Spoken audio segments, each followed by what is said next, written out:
मृत्यु का भय। किसी नगर में एक आदमी रहता था। उसने प्रदेश के साथ व्यापार किया। मेहनत फली, कमाई हुई और उसकी गिनती सेठों में होने लगी। महल जैसी हवेली बन गई। वैभव और बड़े परिवार के बीच उसकी जवानी बड़े आनंद से बीतने लगी। एक दिन उसका एक संबंधी किसी दूसरे नगर से आया। बातचीत के बीच उसने बताया कि उसके यहाँ का सबसे बड़ा सेठ गुजर गया। बेचारे की लाखों की धन संपत्ति पड़ी रह गई। बात सहज भाव से कही गई थी, पर उस आदमी के मन को डगमगा गई। हाँ, उस सेठ की तरह एक दिन वह भी तो मर जाएगा। उसी क्षण से उसे बार बार मौत की याद सताने लगी। हाय, मौत आएगी, उसे ले जाएगी और सब कुछ यहीं छूट जाएगा। मारे चिंता के उसकी देह सूखने लगी। देखने वाले देखते कि उसे किसी चीज़ की कमी नहीं है, पर उसके भीतर का दुख ऐसा था कि किसी से कहा भी नहीं जा सकता था। धीरे धीरे वह बिस्तर पर पड़ गया।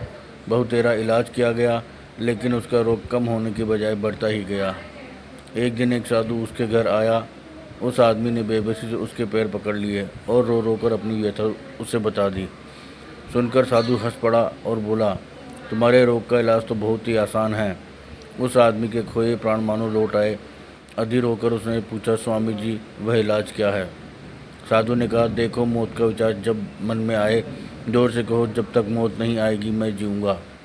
इस नुस्खे को 7 दिन तक आजमाओ। मैं अगले सप्ताह आऊँगा। और हाँ, नेक कर्म व दान कभी मत छोड़ना। 7 दिन के बाद में साधु आए तो देखते क्या है, वह आदमी बीमारी के चंगुल से बाहर आ गया और आनंद से गीत गा रहा है। साधु को देखकर वह दौड़ा और उसके चरणों में गिरकर बोला, महाराज, आपने मुझे बचा लिया। आपकी दवा ने मुझ पर जादू का सा असर किया। मैंने समझ लिया कि जिस दिन मौत आएगी उसी दिन मरूंगा, उससे पहले नहीं। साधु ने कहा, वत्स, मौत का डर सबसे बड़ा डर है। वह जितनों को मारता है, मौत उतनों को नहीं मारती। राधे ही राधे। कहानी पसंद आई हो तो लाइक करके कमेंट में ज़रूर बताएं और चैनल